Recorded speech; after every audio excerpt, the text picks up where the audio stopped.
ওই ওই ওই ওই শোন না, বলছি আমার পার্সেল এসছে 500 টাকা দে না।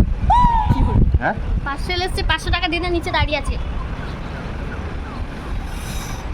তুই যে রোজ দিন হ্যাঁ এই টাকা নিচ্ছিস, পার্সেল নিচ্ছিস, এগুলো ভালো?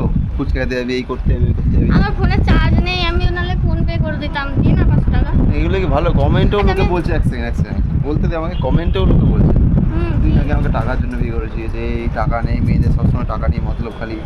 এগুলো ভালো লাগে শুনতে? মানে কোনোদিন ইচ্ছা হয় না যে নিজে থেকে টাকাটা দিয়ে গিয়ে? আমি একটা কথা বলবো, বল। তুই কবে থেকে লোকের কথায় কান দিতে শিখেছিস?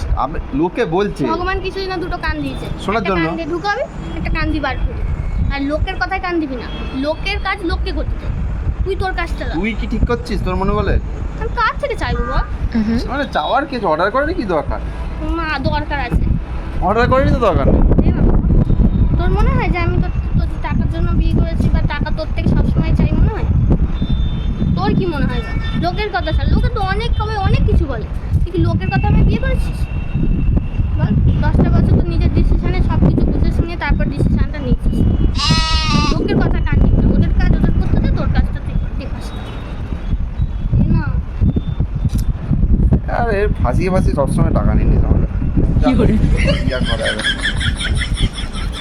বাবা খবর করছে, সব টাকা নিজের কাছে একটু প্লিজ রাখে। পরের বার থেকে অর্ডার করার আগে আমাকে না, বলে দে। আর হ্যাঁ আরেকটা কথা বলছি, কখনো লোকের কথা বিশ্বাস করবি না, ঠিক আছে? বুঝতে পেরেছিস? যে যা বলছে বলুন, তুই তো ওরকম বিশ্বাস করিস না আমাকে, তাই না? তুই কি মনে করিস যে আমি টাকা জন্য করিস না তো? জোরে বল না তো?